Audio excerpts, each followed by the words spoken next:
अच्छा, हमारा IAS है IAS 37। IAS 37 ऑल दो अपनी इनिशियल स्टडीज F3 के अंदर स्पेशली आप इसको डिस्कस करके आए होते हैं, लेकिन जब FR लेवल पे IAS 37 की बात होती है तो थोड़ा सा इसका स्टैंडर्ड जो है वो हाई होता है। इसका स्टैंडर्ड एफ ऑब्वियसली F3 से हाई होता है। और जिस तरह IAS 38 में थ्योरी थ्योरी थ्योरी के पॉइंट ज्यादा हैं, इस तरह इस IAS के अंदर भी हमारे पास थ्योरी ज्यादा है। इस IAS का नाम क्या है? Provision and contingencies. Provision and contingencies. Provision and contingencies होती क्या है, इससे पहले हम आपको ये बताएंगे कि इस IAS के दो हिस्से हैं। एक हिस्सा है प्रोविजन का, दूसरा है कंटिजेंसीज का। हम स्टार्ट करेंगे इसके पहले हिस्से से, जिसका नाम है प्रोविजन। प्रोविजन क्या होता है? प्रोविजन एक लायबिलिटी होती है। लायबिलिटी का मतलब क्या एंट्री हुई, लायबिलिटी कैसे रिकॉर्ड होती है? एक्सपेंस आउट होती है। वो एक तरफ से एक्सपेंस होता है हाँ, क्रेडिट होगी। और दूसरी तरफ से लायबिलिटी होती है। लायबिलिटी का एक इम्पैक्ट लायबिलिटी का है कि वो लायबिलिटी है, क्रेडिट होगी, लेकिन उसका अपोजिट इम्पैक्ट जो है वो डेबिट का है, जो कि एक्सपेंस है। लायबिलिटी खुद बनफ्से नफीस बजाते खुद क्रेडिट पे होती है, लेकिन डेबिट इसका जो अपोजिट कार्ड है जी। वो कौन है? वो है एक्सपेंस। राइट और रॉन्ग? अब जी लायबिलिटी बिल्कुल। होती है नॉर्मल लायबिलिटी, जिसको आप ट्रेड पेएबल, अकाउंट्स पेएबल बोलते हैं। सर माल खरीदा, पैसा देना है, तो ये परचेजेस यानी एक्सपेंसेस डेबिट, पेएबल क्रेडिट हो जाता था। सर उस लायबिलिटी में और इस लायबिलिटी में क्या फर्क है?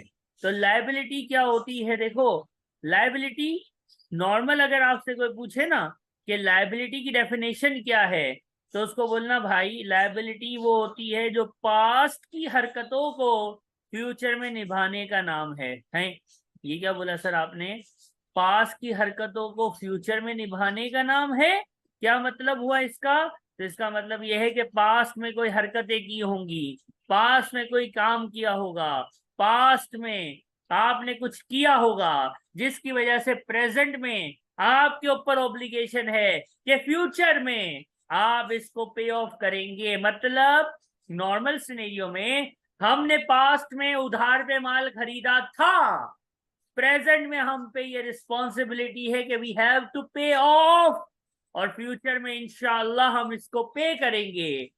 पास्ट प्रेजेंट फ्यूचर, तीनों टेंसेस, पास्ट प्रेजेंट फ्यूचर जब मिलते हैं तो लायबिलिटी, इसको बोलते हैं लायबिलिटी। तो सर ये तो नॉर्मल लायबिलिटी की डेफिनेशन है जो आपने अभी शो की है। It's a normal liability. इसमें और प्रोविजन में क्या फर्क है? तो प्रोविजन में एक लाइन ऐड हो जाती है कि प्रोविजन लायबिलिटी तो है लेकिन अनसर्टेन है। अनसर्टेन क्या है? इसकी टाइमिंग और इसकी अमाउंट दोनों का हमें पता नहीं होता। प्रोविजन नॉर्मल लायबिलिटी से कैसे डिफरेंट है? नॉर्मल लायबिलिटी से अमाउंट आपको पता होती है, पास में माल खरीदा था, आज मुझे इतना पैसा देना होगा या फ्यूचर में दूंगा। लेकिन जो प्रोविजन होता है वो पास प्रेजेंट फ्यूचर होता है, लेकिन टाइमिंग और अमाउंट उसकी अनसर्टेन होती है। सम अप करूं, प्रोविजन SIS का पहला पार्ट है। प्रोविजन एक लायबिलिटी है। नॉर्मल लायबिलिटीज पास्ट में हरकत, प्रेजेंट में ऑब्लिगेशन और फ्यूचर में सेटल होती है। प्रोविजन एक लायबिलिटी है, लेकिन नॉर्मल लायबिलिटी से थोड़ी सी डिफरेंट है कि उसके अंदर लायबिलिटीज की खुसूसियतें तो होती हैं, साथ ही साथ वो अनसर्टेन होती है कि वो कब अकर होगी और कितना पैसा हमें देना होगा, ये हमें पता नहीं होता। तो क्या प्रोविजन की ये एंट्री, एक्सपेंस डेबिट, लायबिलिटी यानी प्रोविजन क्रेडिट, ये रिकॉर्डिंग ऑफ प्रोविजन हमें करनी चाहिए कि नहीं? ये IAS 37 कहता है कि अगर इस अनसर्टेन टाइमिंग और अमाउंट वाली लायबिलिटी का होना प्रोबेबल हो। प्रोबेबल बोलते हैं मोस्ट लाइकली को। किसको बोलते हैं? Most likely. Most likely. Most likely का मतलब क्या समझेंगे आप? यानी अगर कोई पूछे मोस्ट, 70% से ज़्यादा। यानी नियर टू कंफर्म, यानी कि सर मोस्ट लाइकली है भाई, मोस्ट लाइकली होना है, बस होने वाला है। यानी 90% से अबव चांसेस आप कह लो। मोस्ट लाइकली, प्रोबेबल है। तो हम क्या करते हैं? हम इसको रिकॉर्ड करते हैं। क्या करते हैं? हम इसको रिकॉर्ड, ठीक है। रिकॉर्ड करते हैं। रिकॉर्ड करें तो मतलब क्या हुआ कि इसकी क्या बना देते हैं? एंट्री बना देते हैं। एंट्री। कौन सी एंट्री बनाते हैं? ये वाली। करेक्ट और रॉन्ग? सही है। लेकिन अगर मोस्ट लाइकली नहीं है, नॉट प्रोबेबल है, तो फिर हम इसको क्या करते हैं? इसको हम फिर डिस्क्लोज करते हैं। क्या करते हैं? डिस्क्लोज। क्लोज करते हैं नोट्स टू अकाउंट में, यानी एंट्री नहीं बनाते। और डिस्क्लोज करने को हम कहते हैं कि इसको कंटिंजेंट लायबिलिटी। डिस्क्लोज करोगे तो स्टेक होल्डर को, शेयर होल्डर को कुछ तो बताना पड़ेगा ना कि क्या डिस्क्लोज कर रहे हो। तो इसको बोलते हैं कंटिंजेंट लायबिलिटी। के भाईजान, ये भी है मसला हमारे साथ, कोई केस बेस हुआ है, लेकिन वकील बोल रहा है जीतेंगे हम। इसका मतलब ये नॉट प्रोबेबल है। आसान भाषा में इसको कहते हैं पॉसिबल। क्या बोलते हैं? पॉसिबल। पॉसिबल। तो अब बात सुनो। अब इसकी मैं आपको कुछ एग्जांपल देता हूं। आपने पास्ट में कुछ बेचा, जिसको बेचा उससे आपका कोई मसला ही नहीं हुआ, उसने पेमेंट कर दी, वो चला गया, नॉर्मल लायबिलिटी का केस खत्म हो गया है। अब क्या होता है? वो उस प्रोडक्ट को इस्तेमाल करता है और वो प्रोडक्ट खराब निकलती है, या आपने कोई ब्रिज बनाया और 2 महीने बाद ब्रिज में जो है वो बड़ी बड़ी दरारें पड़ गई। पास्ट में काम किया था, प्रेजेंट में केस होगा। प्रेजेंट में क्या होगा? Case case. होगा। फ्यूचर में इसका फैसला होगा। सवाल ये है कि सर अब इसमें ये जो ब्रिज में दरारें आई हैं, इसका प्रोविजन बुक करने का है कि इसको जस्ट डिस्क्लोज करने का है? तो वकील बताएगा। कौन बताएगा? वकील। मिस्टर लॉयर बताएंगे। लायर या लॉयर? लॉयर बताएंगे। अब मैं आपको कहानी सुनाऊंगा, गौर से सुनना। एक ब्रिज हमने बनाया 2020 के जनवरी में, और हमने उनको कहा कि ये ब्रिज की लाइफ है 10 साल। कितने साल है? 10 साल।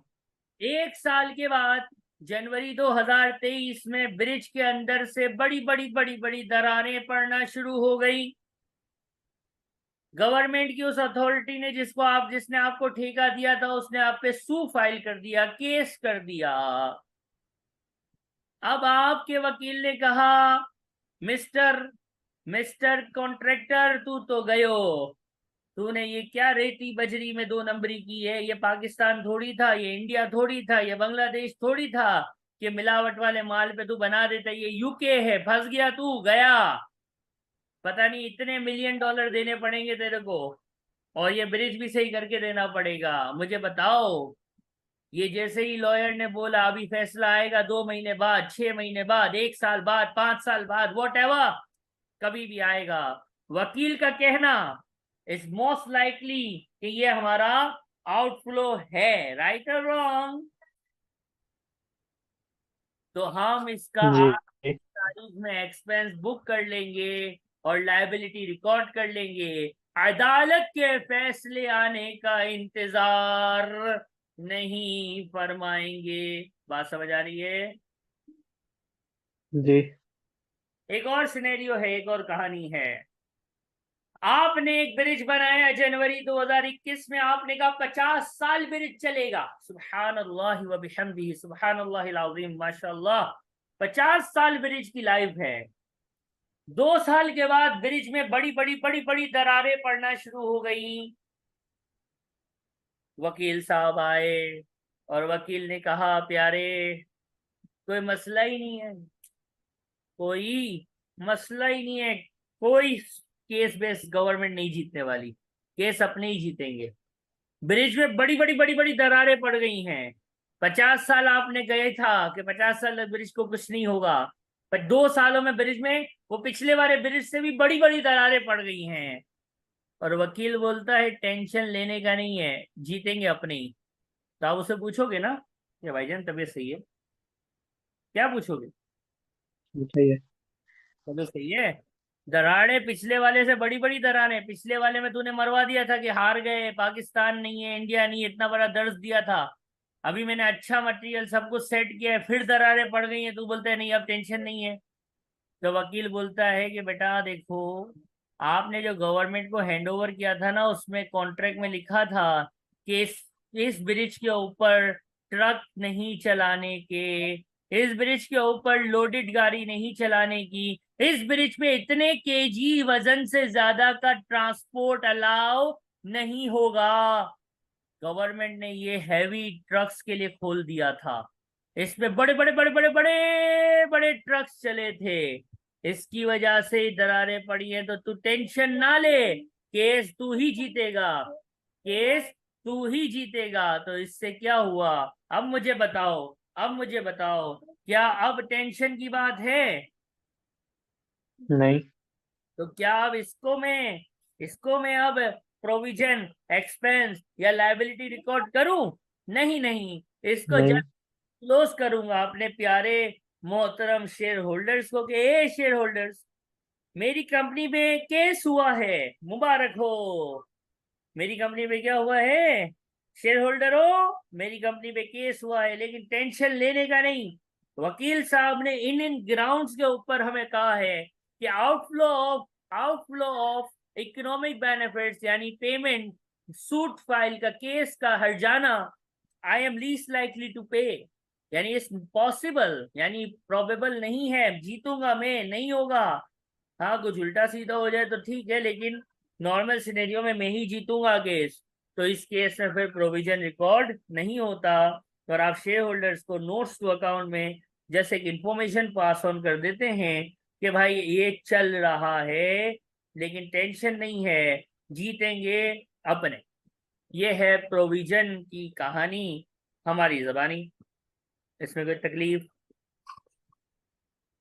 नहीं, सही है। काफी कुछ लिखा है, एक एक चीज इसकी नोट जरूर कर लेना, क्योंकि ये आईएएस से बच्चों को बड़ी एक रहती है तकलीफें, क्योंकि वो थोड़ा सा इसको अलग तरीके से देख रहे होते हैं और हम इसको अलग तरीके से बताते हैं। सही है। आगे बढ़ेंगे। जब हम आगे बढ़ेंगे तो भाई एक सेटिंग है। सेटअप क्या है? अब जरा सेटअप सुनना, प्रोविजन पे ही खड़ा हूं मैं, और कंटीजेंसी मैंने आपको बता दी है, लायबिलिटी। सेटअप ये है कि वो जो पहला केस था ना, जिसमें वकील ने कहा था तू तो गयो, तो लॉयर ने कहा कि प्रोबेबल है भाई, प्रोबेबल है कि $1 मिलियन गए, 1 मिलियन का सूट सक्सेसफुल हो जाएगा। कब बताया लॉयर ने? 1 जनवरी 2023 को ये लॉयर कह रहा है। पहली हियरिंग के बाद लॉयर ने कह दिया कि भाईजान तू तो गया, $1 मिलियन तैयार रख, ये जाने वाले। तो मेरा अकाउंटेंट IS-37 उठाएगा और 37 के हिसाब से एंट्री मारेगा, कोई सा भी एक्सपेंस डेबिट कर देगा, वो एडमिनिस्ट्रेटिव हो सकता है, कोई भी एक्सपेंस डेबिट करेगा 1 मिलियन से। और एक प्रोविजन अगेंस्ट लो सूट, कोई भी नाम रखो, एक लायबिलिटी को रिकॉर्ड कर लेगा। वकील से पूछेंगे भाईजान केस का फैसला 1 साल के अंदर होगा कि 1 साल के ऊपर होगा? वकील ने कहा 3 साल केस चलाऊंगा। कितने साल केस चलेगा? 3 साल। तो फिर ये 3 साल। नॉन करंट लायबिलिटी में रिकॉर्ड कर लेंगे। या फिर वकील कहेगा भाईजान यूके है, विद इन ईयर फैसला हो जाएगा, तो फिर हम इसको करंट लायबिलिटी में रिकॉर्ड कर लेंगे, इसका टेंशन नहीं है। ठीक है, ये तो सिंपल बात है। अब क्या हुआ, फर्स्ट सही हियरिंग है। फैसला हो गया, सेकंड हियरिंग हुई। सेकंड हियरिंग में वकील ने कहा भाईजान, सेकंड हियरिंग हुई है मार्च में। वकील फरमाते हैं कि भाईजान तू तो मर गया। हमने कहा भाई अभी तो तूने मरवाया था, 1 मिलियन हार जाएंगे, अब क्या मर गया। कहा भाईजान उस जब वो ब्रिज में दरार पड़ी थी ना, तो उसके नीचे जो है वो कोई बंदा या कोई बिल्ली घूम रही थी, किसी की पैट घूम रहा था बिल्ली, और उस दरार में वो बिल्ली चली गई है, और उस दरार के अंदर जाके बिल्ली मर गई है। तो उस बिल्ली की ऑनर जो है वो भी आ गई है, और वो कह रही है कि मुझे मेरी बिल्ली की जान के पैसे चाहिए, $50,000। और इसने ये किया है वो किया, मुझे $1,00,000 दो।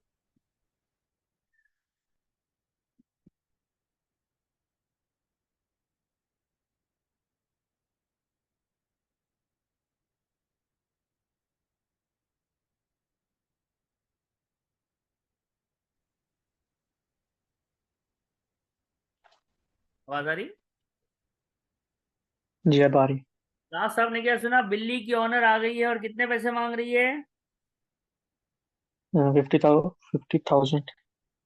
1,00,000 रुपया मांग रही है। कितना मांग रही है? 1 लाख, सही है। तो ये $1,00,000 मांग रही है। और वकील ने कहा बेटा ये लाख भी देना ही पड़ेगा। हमने बोला वाह भाई वाह, तू सही लॉयर मिला है हमें मरवाने वाला। पहले कितनी लायबिलिटी रिकॉर्ड करवा दी? 1 मिलियन। 1 मिलियन, और अब क्या बोल रहा है? 1 लाख और। अब तू कह रहा है चांस ये है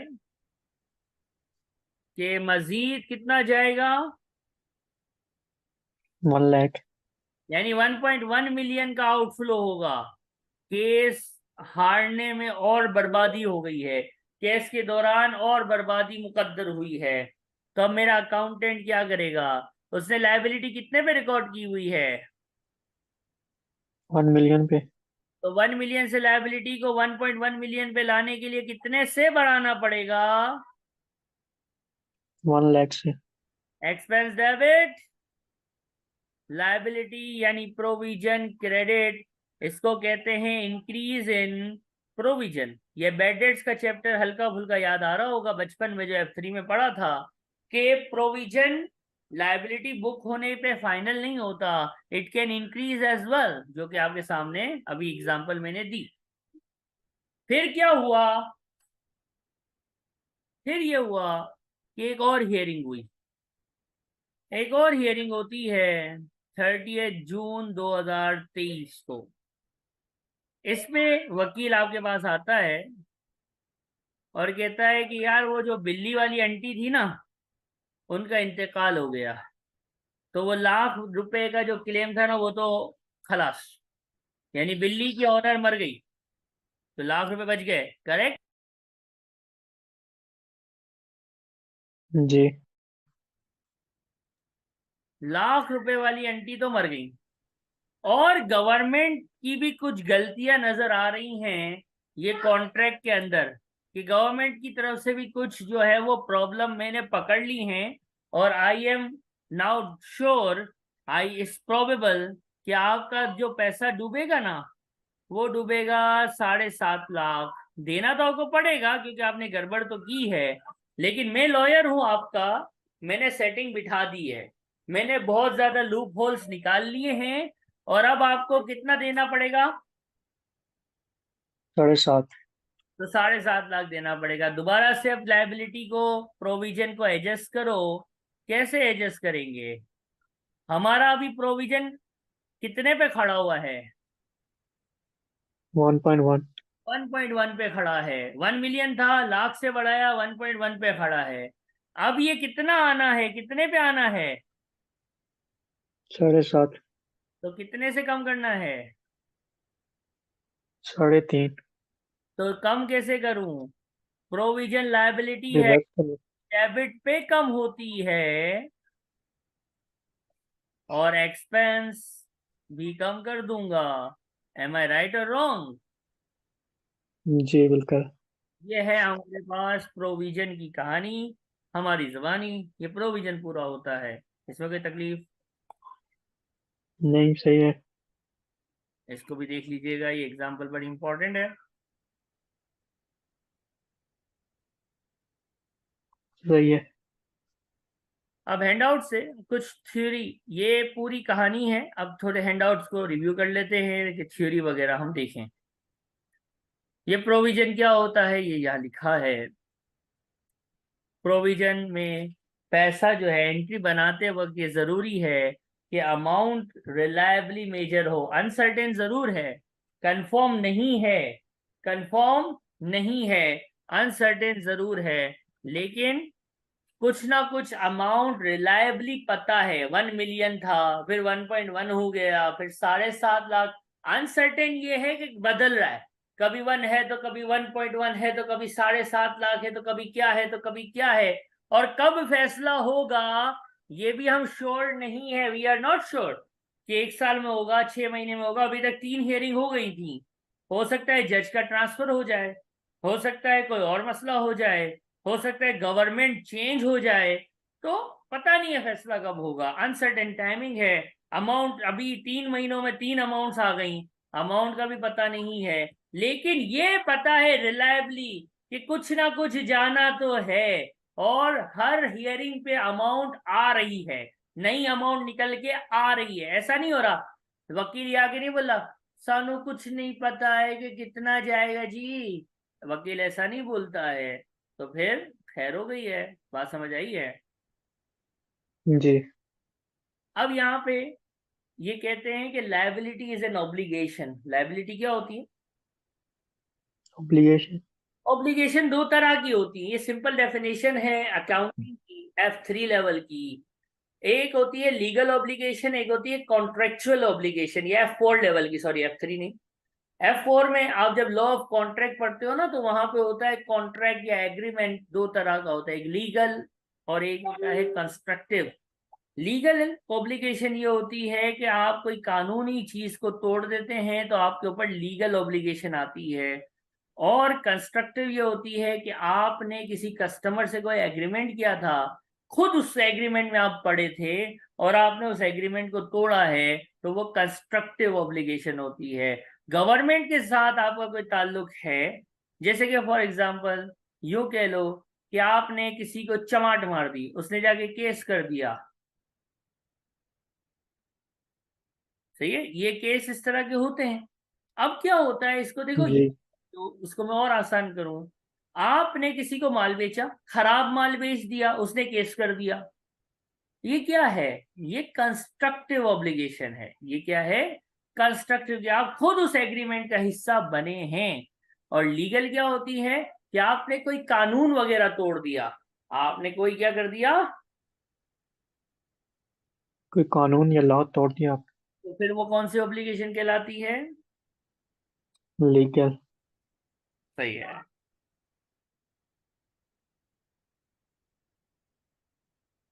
इसमें कोई तकलीफ? नहीं, सही है। ओके, अब हम आगे बढ़ेंगे।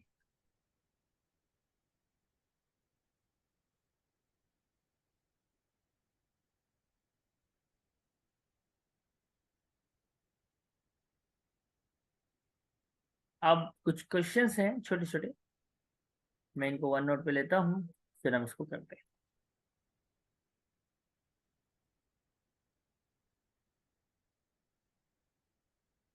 ये जरा पढ़ना है, शाबाश।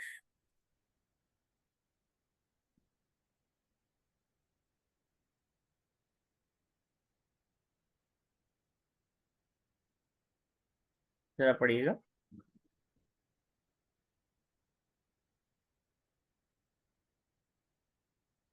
सही है, कंस्ट्रक्टिव है। तो कंस्ट्रक्टिव जरूर है। अब इसका करने का क्या है अपने को?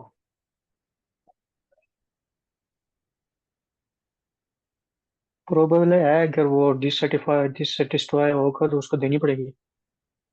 यानी मैं इसका प्रोविजन बनाऊं कि ना बनाऊं?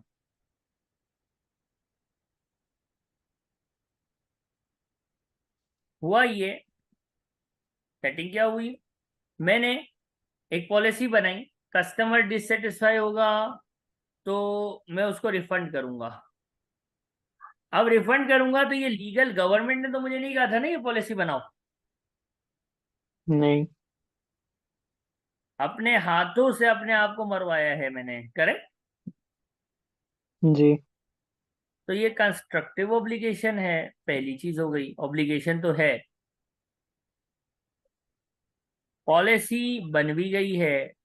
जब इस तरह की रिफंड पॉलिसी होती है तो रिफंड केसेस आते हैं नहीं आते हैं, बिल्कुल आते हैं। तो ये प्रोबेबल भी दिख रही है, ऑब्लिगेशन है।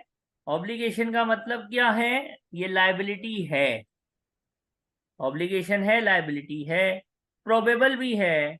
कितना क्लेम आएगा और कब आएगा ये पता है, नहीं, अनसर्टेन है। ये कंफर्म है, यानी मोस्ट लाइकली है, करेक्ट और रॉन्ग, तीनों कंडीशंस। जी।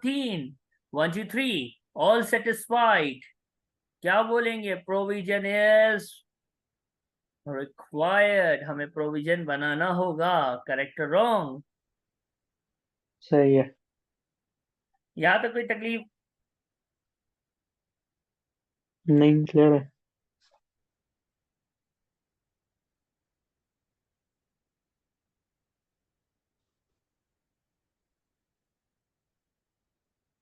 एक और एग्जांपल आपके सामने आएगी अब।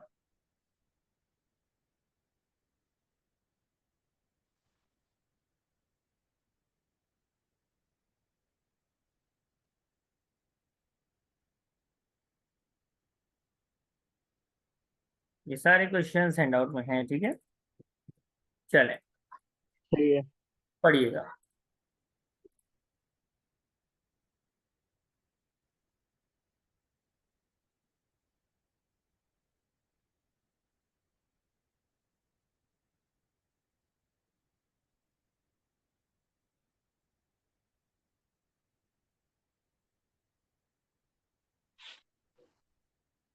ठीक है, सही है। अब इस क्वेश्चन को आपने पढ़ा है, इसको पढ़ के आपको क्या लगता है। मोस्ट लाइकली भी है, और अमाउंट भी दी हुई है, बाद में वो इंक्रीज हो रही है। ठीक है, तो करें क्या। इसको रिकॉर्ड करेंगे प्रोविजन। सही है, कितने पे, अमाउंट क्या पूरे होगी, 5 लाख पे।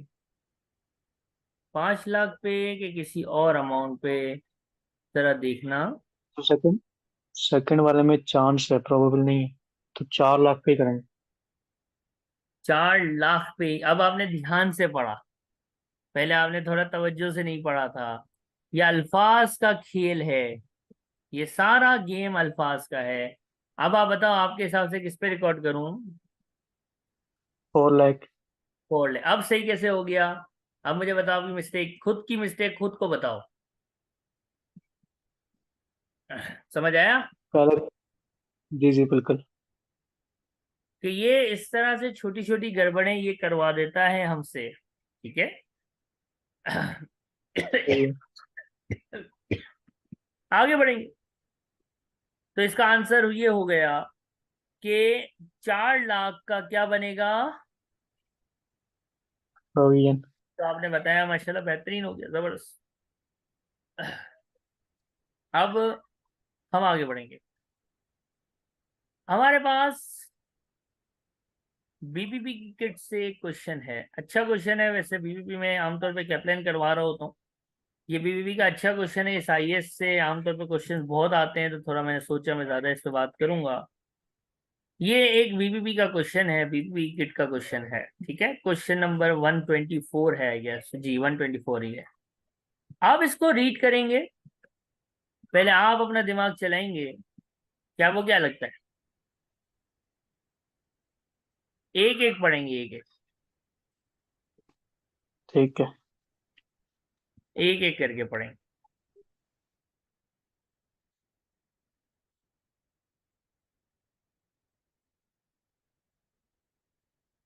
पहले वाले में प्रोविजन बनेगी, लीगल तो नहीं है लेकिन कंस्ट्रक्टिव है उसके पास। ये तो कंस्ट्रक्टिव पॉलिसी चल रही है। कंस्ट्रक्टिव और लीगल तो हमने खाली समझने के लिए पढ़ा है ना। दोनों में से कोई भी हो, तो, ये लायबिलिटी ही होती है, बस इतना याद रखने का। ठीक है, चलो आगे तो बढ़ो। उसकी पॉलिसी है तो फिर पॉलिसी है तो सही है। ये तो वेल डिफाइंड भी लग रही है, क्लियर कट लग रहा है। अब क्या कहेंगे, पहले वाले के बारे में तो बनना चाहिए। करीब है आंसर के। कंपनी की पॉलिसी है, इसका मतलब बेहतरीन हो गया, क्लियर कट बात है। क्लीन अप करेंगे एनवायरमेंटल डैमेज को, जो हम कर लेंगे। खुद से अपने आप को फंसाया है, पॉलिसी है। तो क्या लगता है कि इसका क्या कर। बननी चाहिए प्रोविजन। हाँ, प्रोविजन रिक्वायर्ड है, बेहतरीन हो गया सर। दूसरे के बारे में क्या ख्याल है, पढ़ते हैं। B company has a fix price contract to supply to E company. B company has calculated it costs more to manufacture the gadgets that budgeted, which is more than the revenue agreed from E. मतलब एक onerous contract हो गया है। ये मैंने क्या word use किया है, ऑनरस कॉन्ट्रैक्ट। ऑनरस कॉन्ट्रैक्ट क्या होते हैं, एक अजीब सा वर्ड यूज किया है मैंने, क्या आपको हैंडआउट में ये वर्ड मिलेगा।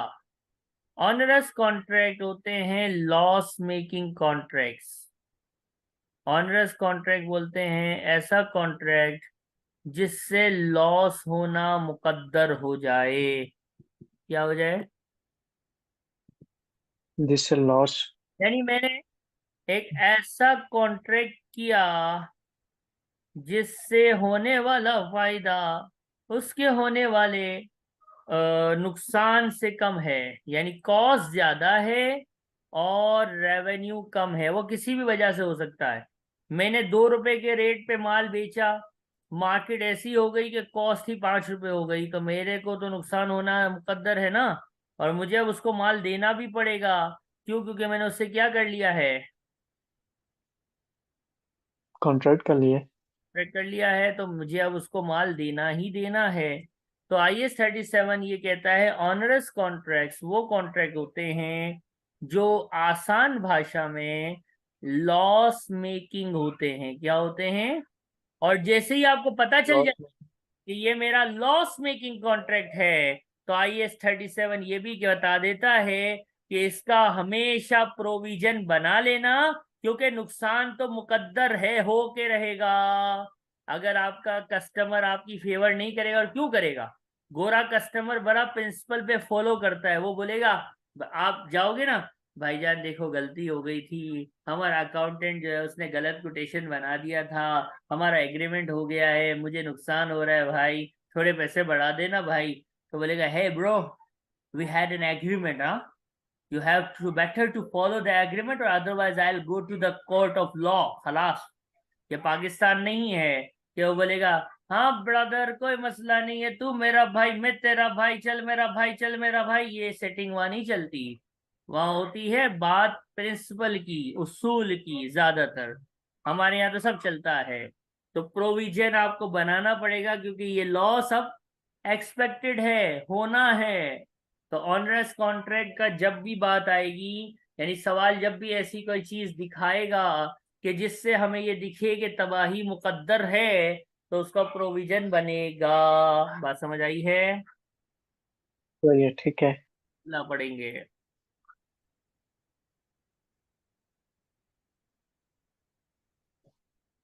कहता है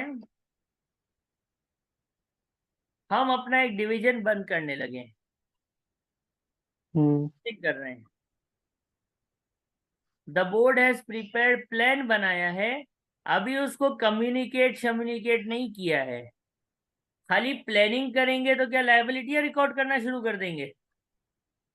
नहीं। क्लोजिंग डाउन या रीस्ट्रक्चरिंग जो होती है ना, वो जब तक प्रॉपरली कम्युनिकेट ना हो जाए, उस पे अमल दरामद बोले तो काम शुरू ना हो जाए, चीज बेचने के लिए मार्केट में एडवर्टाइज ना हो जाए, उस वक्त तक आप उसका प्रोविजन नहीं बनाते, ये तो आपकी प्लानिंग्स हैं। प्लानिंग तो हम ये भी करते हैं कि हम मार्च, अगले साल मार्च पे जाएंगे, तो क्या है, इसकी हम प्रोविजन और ये लायबिलिटी रिकॉर्ड करना शुरू कर दें? ऐसे थोड़ी होता है। ठीक है, तो कहना ये है कि इस तरह से नहीं करो। अगर आपने प्लान प्रॉपरली एग्जीक्यूट कर दिया है, एग्जीक्यूट कर दिया है मतलब उसकी मार्केटिंग हो गई है, आपने लोगों को बता दिया है, अब डिवीजन बंद होगा तो लोगों को रेजिडेंट यानी जॉब से फारिग करेंगे, ये सब प्लान रियल में इम्प्लीमेंट हो रहा है, तो फिर प्रोविजन बनता है, वरना खाली प्लानिंग पे कोई प्रोविजनिंग नहीं होती। बात समझ आ रही है? जी सही है। आखिरी है, has acquired a machine which required the staff to be retained on its safe operation।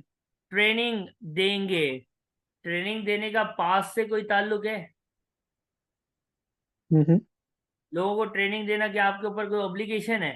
यार ये क्वेश्चन है हमने ये कहा कि देखो, लाइबिलिटी प्रोविजन एक लाइबिलिटी है जिसकी टाइमिंग और अमाउंट अनसर्टेन है ये लाइबिलिटी।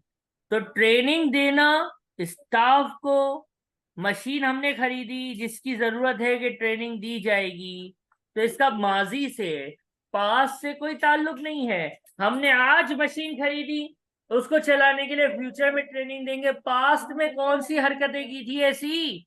पास में तो कुछ भी नहीं किया था, तो पास से इसका ट्रेनिंग का कोई ताल्लुक नहीं है। इसलिए हम इसको कहते हैं कि हमें प्रोविजन बनाने की जरूरत नहीं है। जी कुछ कह रहे थे? मैं कह रहा था एक क्वेश्चन, जी जी बोलिए। सिस्टम आउटसोर्स किया हुआ अगर वो बंद हो रहा है तो? आउटसोर्स हो रहा है तो ये भी आपका डिसकंटिन्यूड ऑपरेशन है। और मैंने डिसकंटिन्यूड ऑपरेशन के बारे में क्या बताया?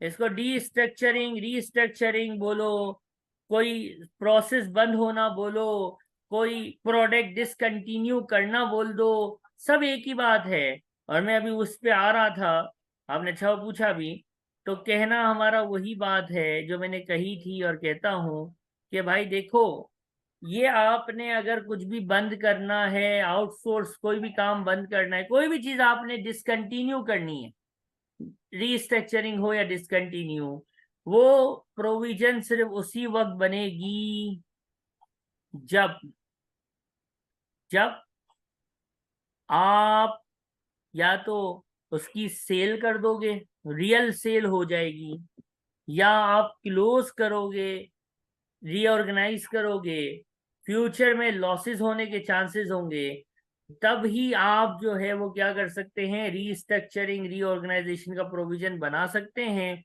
लेकिन इसके लिए शर्त वही है कि इसके ऊपर काम शुरू हो गया हो, प्लानिंग फेज पे नहीं, इम्प्लीमेंटेशन फेज में हो, तो हम रीऑर्गेनाइजेशन को, रीस्ट्रक्चरिंग को प्रोविजन रिकॉर्ड कर देते हैं। बात समझ आ रही है? सही है। ये सेंड आउट में यहाँ पे आपको मिलेगा। इसके बाद देखो यहाँ पे आपको कुछ नजर आ रहा होगा, इसको जरा ध्यान से पढ़ते हैं, कुछ एग्जांपल्स हैं। ये क्वेश्चन तो हमारा पूरा हो गया है बीपी वाला। देखो, restructuring of sale of operation, अगर कमिटमेंट टू सेल है तो इसका प्रोविजन बनेगा। क्लोजिंग डाउन ऑपरेशंस, अगर प्लान इंप्लीमेंट फेज में आ गया है, बोर्ड का डिसीजन हमारे लिए कोई मायने नहीं रखता, इम्प्लीमेंटेशन हो गई हो, तो फिर ये जो है वो प्रोविजन बनेगा। वारंटी देंगे, किसी को वारंटी देंगे, तो वारंटी जो है जैसे ही माल बिकेगा, हमारा प्रोविजन हमें रिकॉर्ड करना होगा।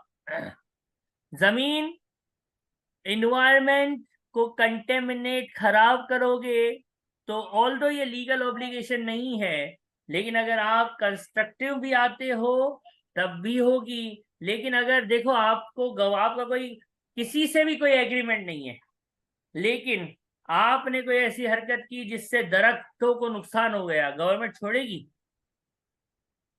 नहीं। Although there is no legal agreement, आपका गवर्नमेंट का कोई एग्रीमेंट नहीं है, आपका किसी और से भी एग्रीमेंट नहीं था कि मैं दरख्तों को खराब नहीं करूंगा, लेकिन दरख्त खराब हुए, गवर्नमेंट उठ के आएगी और पकड़ के ले जाएगी कि बेटा दरख्त खराब किए, लाओ पैसा। कस्टमर रिफंड की पॉलिसी आपकी स्टेब्लिश है तो इसका भी प्रोविजन बनेगा। आपकी कोई डीकमीशनिंग कॉस्ट, IS 16 में हमने डीकमीशनिंग कॉस्ट रिकॉर्ड की थी ना, रिमूवल कॉस्ट बोलते थे, डीकमीशनिंग कॉस्ट बोलते थे, उसको हम रिकॉर्ड करते थे प्रेजेंट वैल्यू पे। क्यों करते थे? क्योंकि ये भी एक लायबिलिटी है, फ्यूचर लायबिलिटी है, तो ये भी प्रोविजन ही तो है। इसके अलावा कोई जगह वगैरह खाली करना है, किसी ने आपको वो कर दिया, नोटिस दे दिया कि जगह खाली करो, तो प्रोविजन है। ट्रेनिंग प्रोविजन नहीं होता, अभी हमने डिस्कस भी किया है। ओवरहॉल या रिपेयरिंग का डिसीजन भी प्रोविजन नहीं होता, क्योंकि इसका पास से कोई ताल्लुक नहीं है। Onerous contract, loss making contract, हमने अभी पढ़ा कि लॉस मेकिंग कॉन्ट्रैक्ट का प्रोविजन लाजिम लाजिम लाजिम बनाने का। और अगर आपने कोई ऐसी एक्टिविटी की जिससे आपको पता है कि फ्यूचर में लॉस होगा, तो ऑपरेशनल लॉसेस का प्रोविजन नहीं बनता, डे टू डे एक्टिविटी में होने वाले लॉसेस का प्रोविजन नहीं बनता। किसी लॉस मेकिंग कॉन्ट्रैक्ट का हिस्सा बनोगे तो आपका जो है वो ऑनरस कॉन्ट्रैक्ट हो जाएगा। लॉस मेकिंग कॉन्ट्रैक्ट करोगे तो प्रोविजन बनेगा। Normal day to day operations में एक्सपेक्टेड लॉस हो तो उसका प्रोविजन नहीं बनाया जाता। ये जो इन 2 पेजेस पे लिखा है ये बहुत समझ लो क्रिटिकल है, और एक्सपीरियंस से ये हम लेके आए हैं कि ये चीज होती है, ये नहीं होती। और अभी आपने जो बीबी किट भी देखी थी तो उसमें भी इसी से मिलते जुलती बातें थी। ठीक है, अब हम आगे बढ़ेंगे। जी सही है।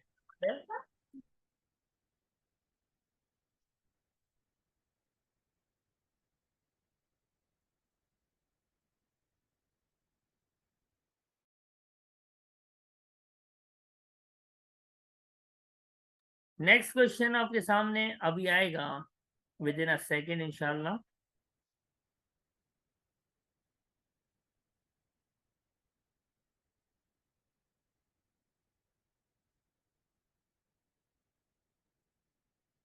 इस क्वेश्चन को रीड कीजिएगा।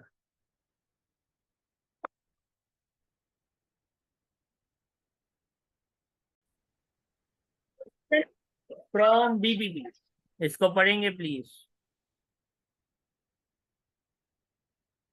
पहला तो ट्रू है।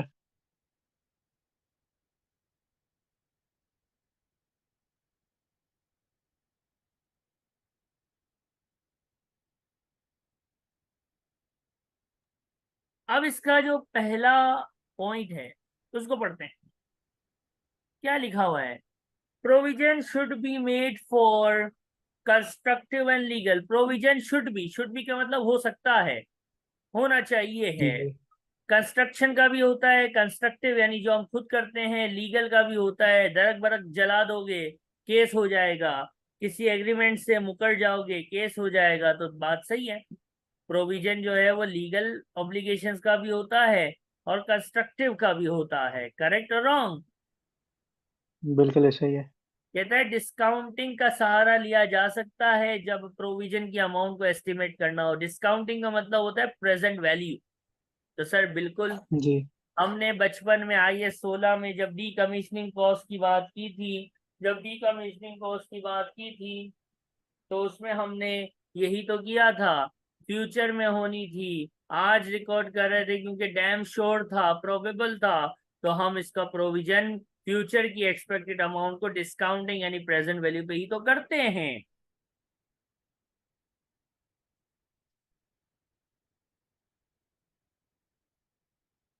इसमें कोई मसला? नहीं सही है। फिर कहता है रीस्ट्रक्चरिंग का प्रोविजन बनेगा स्टाफ की ट्रेनिंग ब्रेनिंग रीलोकेशन के ऊपर। यार स्टाफ की रीलोकेशन और रीट्रेनिंग का क्या ताल्लुक है? रीस्ट्रक्चरिंग हम करते हैं तो काम के लिए प्रोविजन बनता है, स्टाफिंग के ऊपर कौन प्रोविजन बनाता है? क्या हो गया है? फिर कहता है रीस्ट्रक्चरिंग का प्रोविजन बनेगा जब कंपनी का डिटेल प्लान होगा, कम्युनिकेट हुआ होगा, और कंपनी ने इसको यानी ये देखो, ये जो बातें लिखी हैं इससे लग रहा है ना कि एग्जीक्यूशन हो गई है, कि खाली डायरेक्टर का डिसीजन है। बोर्ड या डायरेक्टर का डिसीजन कभी भी ट्रिगर नहीं करता रीस्ट्रक्चरिंग के प्रोविजन को। रीस्ट्रक्चरिंग का प्रोविजन उसी वक्त बनता है जब वो इम्प्लीमेंटेशन की तरफ होता है, प्लानिंग से नहीं होता कुछ। बात समझ आ रही है? सही है। ठीक है। ये क्वेश्चन भी हो गया।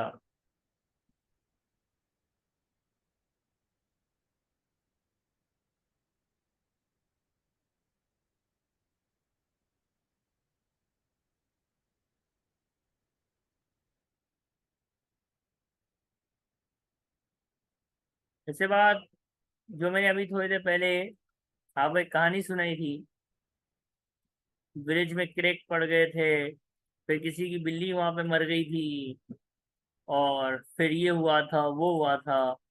बीबी किट में उससे एक मिलता जुलता क्वेश्चन मुझे नजर आया है, वो हम आपके सामने अभी शेयर करने वाले हैं। आपने क्वेश्चन को पढ़ना है। शाबाश।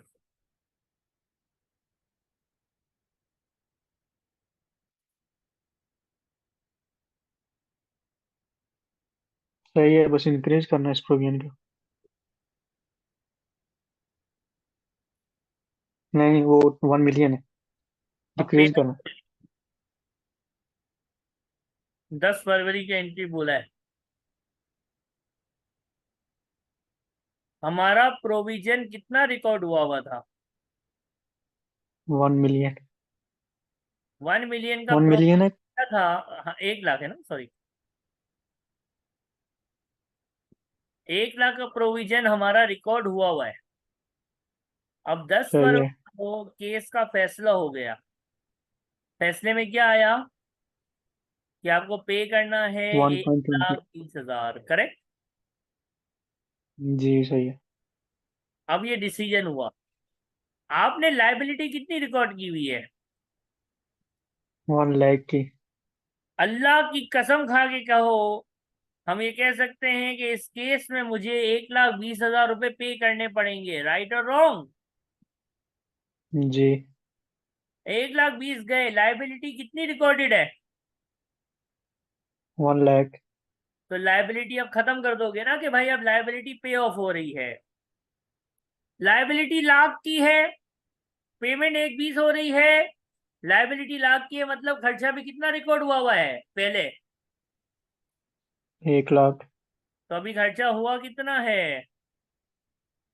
1 20 का। तो मजीद कितना खर्चा रिकॉर्ड करने की जरूरत है? 20,000। सही है। अब इसको ढूंढ लो, किधर है किधर है किधर है किधर है किधर है। तो मुझे ए लग रहा है, ये है। कर लेना। जी सही है। जो हमने कहानी आपको बताई थी उसमें हम प्रोविजन इंक्रीज या डिक्रीज कर रहे थे।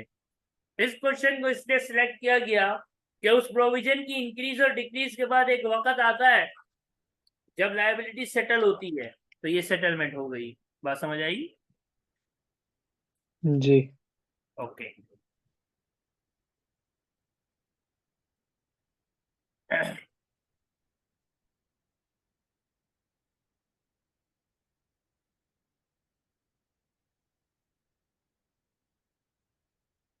एक और क्वेश्चन आएगा।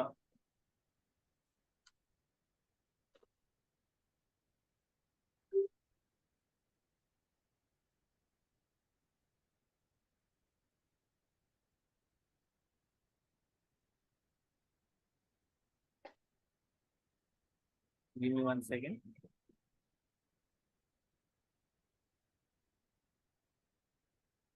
अब जो क्वेश्चन है ये हमारी फेवरेट किट कैपलाइन का क्वेश्चन है, ठीक है। सही है। इसको बड़ा सा है, एक बार रीड कीजिएगा, शाबाश।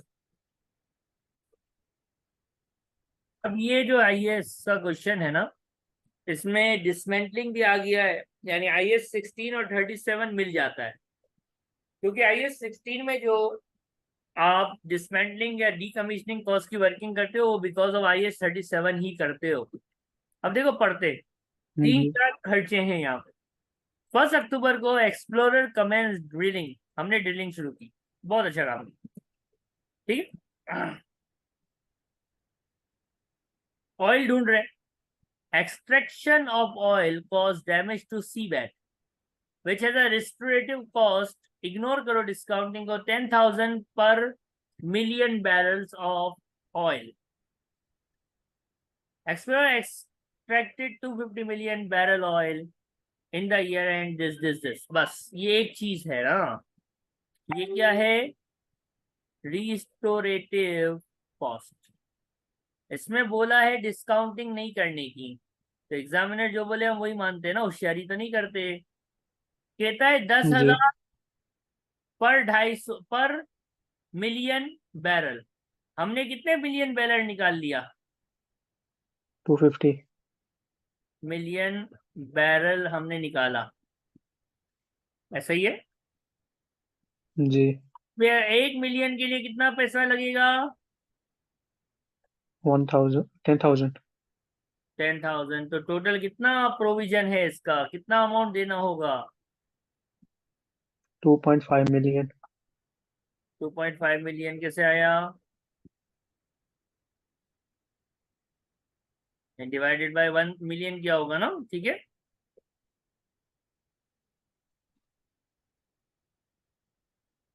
डिवाइड क्यों करेंगे? 10,000 मल्टीप्लाई बाय 25 मिलियन, टोटल नहीं लेंगे? हाँ वही वही 25 मिलियन। नहीं, ये तो ये 25, 2.5 मिलियन आ रहा है। ये 25 मिलियन कैसे आया, मैं ये पूछ रहा हूँ। 25 नहीं, 2.5 मिलियन। नहीं नहीं, ये तो फाइनल आंसर है ना, यही कह रहे हो जी ना? जी ये जी। मेरा सवाल ये नहीं है, मेरा सवाल ये कैसे आया?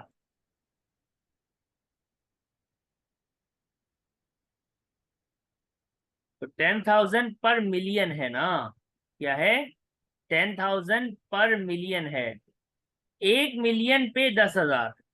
तो अब यहाँ पे ये 225 नहीं लिखना था, यहाँ मैंने जो लिखा था ना वो यही था, 250 मिलियन। 10,000 की कॉस्ट पर क्या है? पर मिलियन है, तो ये जीरो। जी ये सही है। ठीक है, तो 25 मिलियन आ गया, और ये हमारे पास 2.5 इज द करेक्ट आंसर, यही कह रहे थे आप? सही है। ओके, आगे क्या है, कौन सी कॉस्ट है? आगे डिसमेंटल कॉस्ट है इसकी।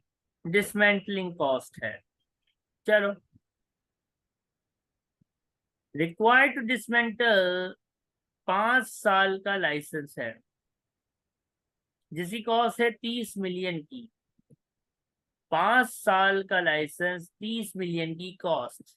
Required to dismantle the drilling equipment at the end of 5 year license. 5 साल बाद ये जो ड्रिलिंग इक्विपमेंट मैंने लगाया था वो मुझे निकालना पड़ेगा, क्यों? क्योंकि 5 साल बाद इसकी लाइसेंस की टर्म खत्म हो जाएगी।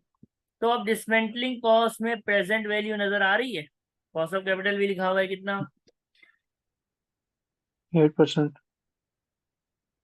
मेरी एस्टिमेटेड कॉस्ट है 30 मिलियन की, लेकिन डिस्काउंटिंग करूंगा 0.08 पावर 5 करके, तो मेरे पास ये इसने खुद ही बता दिया है कि 68 सेंट्स आएगा। आप इसको सॉल्व करेंगे ना, तो ये जो है ना, इसको अगर 2 डेसिमल पे उसने दिया है ना, कितने? 0.68 सेंट्स, नहीं 2 आप इसको करके देखना, इसका आंसर आपके पास 0.68 ही आएगा। करके देख लो, इंटू 30 मिलियन कर देंगे, आंसर आएगा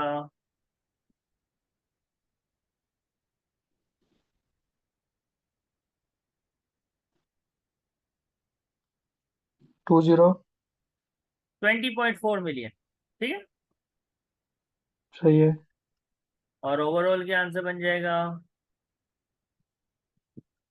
4 जाएगा 454। कितना? 4.54 मिलियन। कैलकुलेटर का इसमें मसला रहता है, जीरो आगे पीछे हो जाते हैं, जरा दोबारा देखो।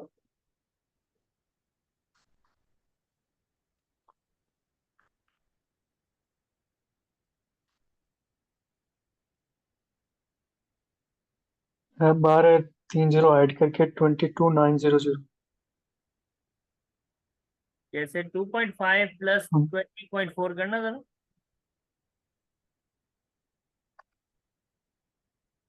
अब बताइए।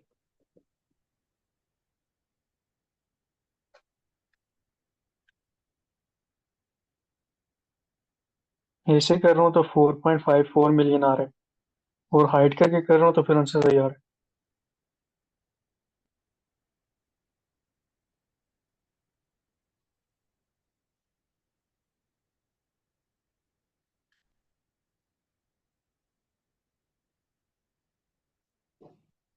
ये आ रहा है, चेक कर लो। है।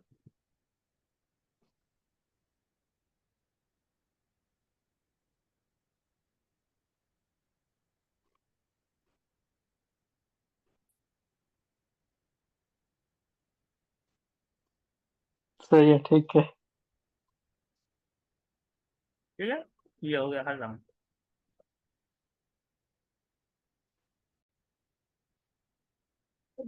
कैप्लान क्वेश्चन है, कहता है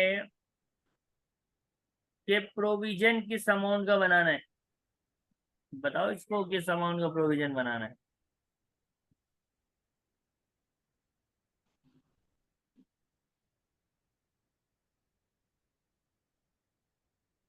ये रियल एलोकेशन की कॉस्ट तो इंक्लूड नहीं होगी, ये तो क्लियर है। देखो, रेडिडेंसी, प्रोजेक्ट बंद हो रहा है, देखो सबसे पहले तो प्रोविजन बनाने की शर्तें हैं। जीरो भी आंसर हो सकता है ना। क्लोज कर रहे हैं ऑपरेशन, क्या कम्युनिकेट कर दिया? हाँ सर, पब्लिकली अनाउंस कर दिया है। सिर्फ प्लानिंग नहीं है, एग्जीक्यूशन पे है। लोगों को निकाल रहे हैं भाई, इसका मतलब ये पब्लिकली अनाउंस और एग्जीक्यूशन है। इसका मतलब ठीक है, प्रोविजन होना चाहिए। किस अमाउंट का होना चाहिए सर? जो बंदे निकल रहे हैं इस कॉन्ट्रैक्ट की वजह से, उसका होना चाहिए। जो हमने किराया, जो जगह हमने ऑफिस की ले रखी थी, उसको टर्मिनेट कर रहे हैं, तो लीज टर्मिनेट कर रहे हैं, उसका होना चाहिए। इसके बाद क्या है? जो एम्प्लॉय हमारे साथ काम करेंगे उनकी रीलोकेशन, इसका इस रीस्ट्रक्चरिंग से क्या ताल्लुक? ये तो हमारे ही लोग हैं ना, इसका प्रोविजन थोड़ी बनाना सही है। है। का रीस्ट्रक्चरिंग से क्या ताल्लुक है? लोगों को जिनको आपने रोक लिया है, संभाला है, उनकी सैलरी वगैरह, उसका इस डिसकंटिन्यूएशन से क्या ताल्लुक है? डिसकंटिन्यूएशन का प्रोविजन किस चीज का बनता है?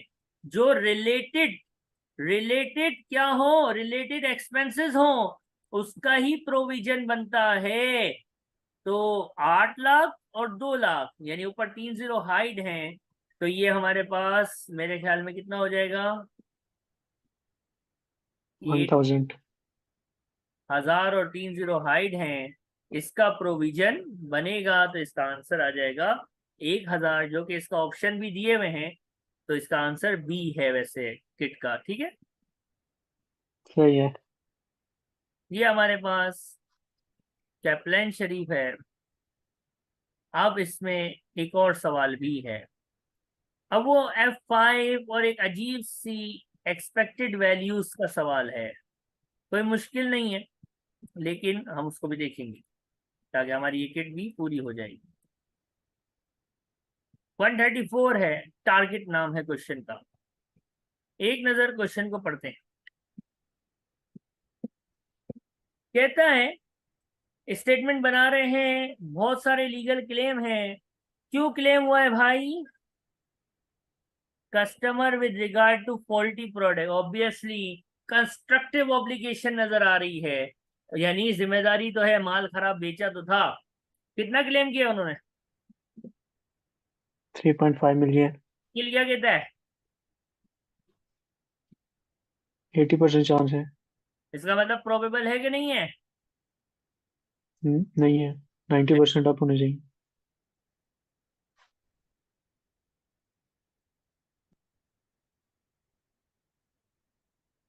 प्रोबेबल है कि नहीं है, ये बताओ। प्रोबेबल के लिए प्रोबेबल है, 90% भी होना चाहिए। लाइकली।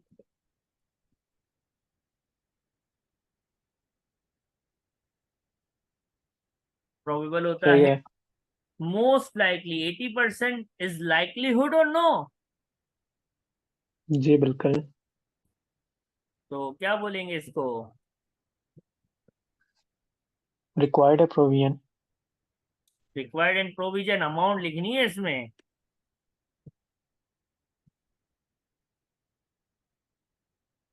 कितनी अमाउंट से प्रोविजन बनेगा? 3.5 मिलियन।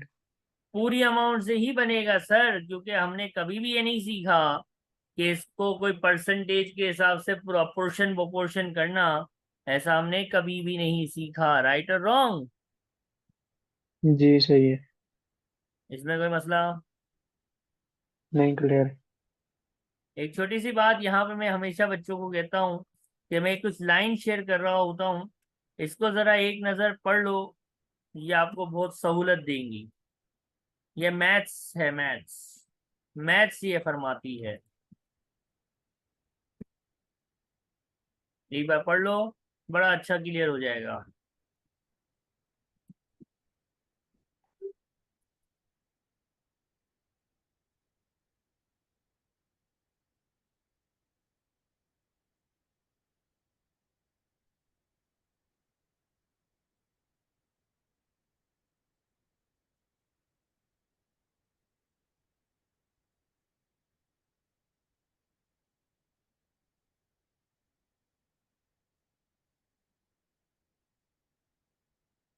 जी सही है।